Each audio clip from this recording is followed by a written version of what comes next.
I'm now joined with the North Island Silvertips head coach, Jason Dubyna. Jason, your second year at the North Island Silvertips. How's it been so far? I think the season's gone well. In my standpoint, I guess introducing new assistant coach Ian Hall and having for us 10 new players coming to the program, it's been a success. I think we're getting overall better results in the within our season so far in wins. So I think from last year to this year, we're definitely happy with how it's going. You talked about getting some new players as well, and what does it mean as a coach to see players like Bashkov, Gomer go to WHL, McCarrick Toppin go to Junior A, and a few Junior B players? What does it mean to a coach to see players go up and on? I think, in a personal, personal thing, it's an accomplishment. We set out to always help achieve those goals for the players. I think it's sort of, spending time. If it's, some of the kids I'd spent a couple years with, helped them in Bantam. The other kids, the older kids that moved on, we only got to spend the 1 year with them in Major Midget last year. But, when you get to know the kids and you're trying to help them achieve the goals that they set, it's just satisfactory that way.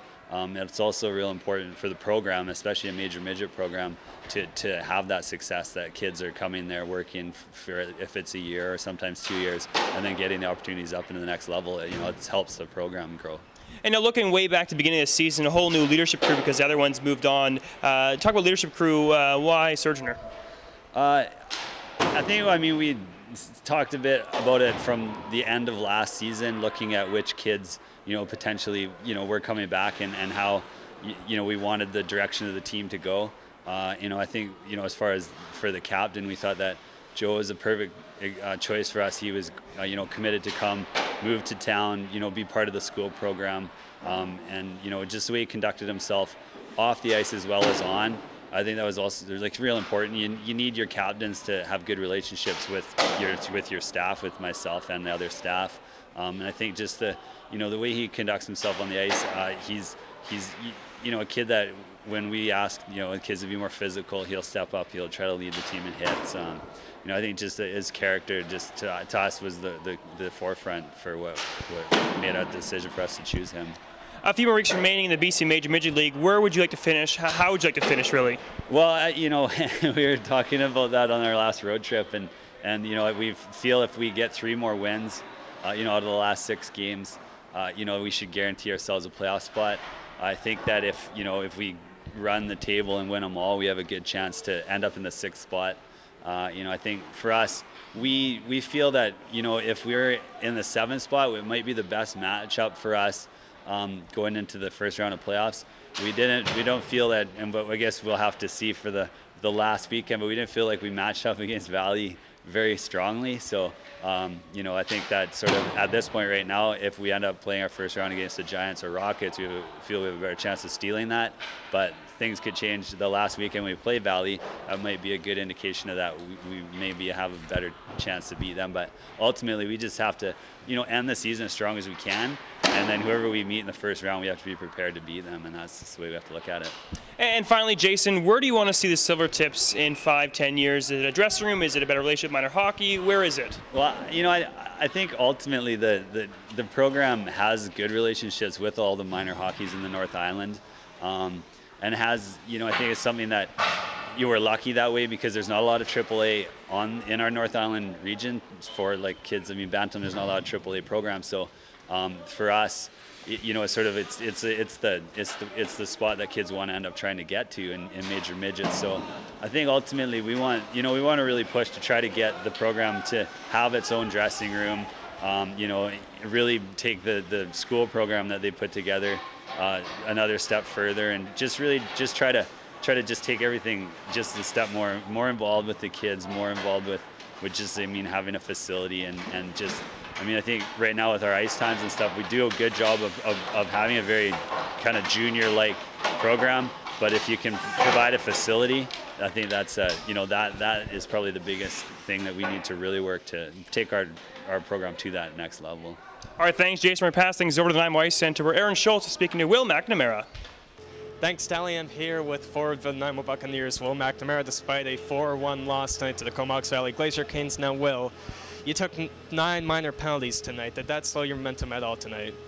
Yeah, we can't be doing that, especially going into the playoffs. We got to be 5-on-5. If we play 5-on-5, we can beat any team in the league, and we can't be taking 9 penalties, especially in the first. It really puts it down on the team, and we got to have a boost. Got to go into it 5-5, and we can do it. Now, despite taking 9 penalties, you limited Comox Valley Glacier Canes to only 23 shots on. Is this a positive you can take out this game with a good defensive effort? Yeah, the least shots, the better. The more we keep them away from shooting, the less they're going to score. So we just got to make sure that the shots are perimeter shots and get the pucks out. Now, did you believe the chances were there for you tonight and just lack of execution? Yeah, we definitely had some opportunities to score, but we couldn't bury tonight. It was just one of those nights we couldn't get anything going. So we just got to work on that and make sure when we get the opportunities we score. Now we're looking ahead to the playoffs. Now, despite tonight's loss, you've won 4 out of your last 7. Are you guys more confident going to the playoffs now than, say, a couple weeks ago?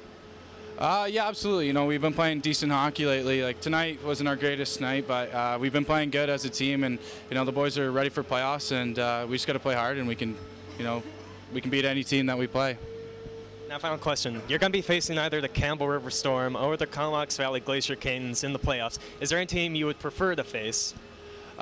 Personally, it doesn't really matter to me. I know we can beat both of them. We got a good enough team that we can take them either or. So for me, it doesn't really matter.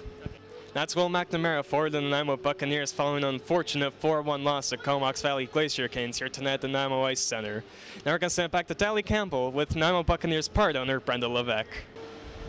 I am now joined by Brenda Levesque, the owner of the Nanaimo Buccaneers. Season number 2, the regular season has just come to an end behind us. How's it been? It's been an interesting season. We've had our ups and downs. We started off really hot. We had a lot of returning players. We've had some struggles in the last couple of months and a lot of injuries. In season 1, we had all our injuries in the first month, and we made it through the end of the season without anybody getting hurt. This year, we've lost some key players for the last couple of months, so that's had an effect on us for sure. How has attendance been from season 1 to season 2? It's up slightly from season 1, and it's the kind of thing that will grow all the time.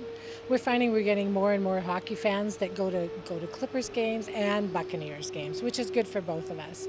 And we're getting, other than just families, we're getting a core group of people who like to come out Thursday night and watch the games.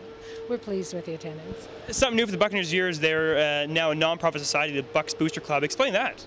Well, because we decided this year we wanted to take over alcohol sales in the arena because there was a change to the licensing, we found that in order to do that, we had to make the Bucks Booster Club. But that does open a lot of doors for us. We can now do 50-50 raffles, and we could do beer and burger nights and other fundraising to help the club out. Now, that money has to be spent on the team. It doesn't go into general revenue. But, we built a new dressing room this year, so the Bucks Booster Club bought the TV. Things like that we didn't have to put money out for, so it's been great. As you mentioned, the brand new Buccaneers dressing room, that's something in itself. How's that going? It's great. It took a little bit of getting used to. It's a big change to how we do things, and it's a lot more work because we suddenly do all the laundry for the kids, fix their gear, do all that kind of stuff, more like Junior A does. But on the other hand, it's a place to call home. It's our own. It's starting to have a good vibe about it. And I think long term, it was definitely the right thing to do. And lastly, Brenda, I know the regular season just ended behind us. What's coming up in the future? I know you guys have a spring camp coming up. Any plans for the next season? Yes, we have a spring prospects camp May 23rd to 25th. And we invite about 100 to 120 kids to that camp. Gives us a chance to see what's in the pipeline coming up. This year we've invited a lot of kids from the Lower Mainland. We get guys coming from Calgary, so a good cross-section of kids. It's a really important camp because it lets kids see what level they're at compared to other people their age and what they have to do to become a Buccaneer. In news, the Nanaimo senior return picked up 15 new players at the 2014 WLA draft. They picked up Brody Eastwood, Tyson Rowe, Brendan Smith, Conrad Chapman, Regan Comote, Benjamin Snyder, David DeRusio, David Casey, Curtis Green, Cody Tikanois, Dylan Long, Jamie Sorensen, Ryan Landells, Ryan Hanna, and McGregor Johnson. That's all the news in Nanaimo. Again, as always, thank you to all of our viewers for watching the Sports Zone here on Shaw TV. I'm your host, Tally Campbell, Mattis Boone, Aaron Schultz, and Chris Munzicklin in the editing suite, of course, to our guests, Jason Dubyna, Will McNamara, and Brenda Levesque. We'll see you all back here next week, right here on the Sports Zone.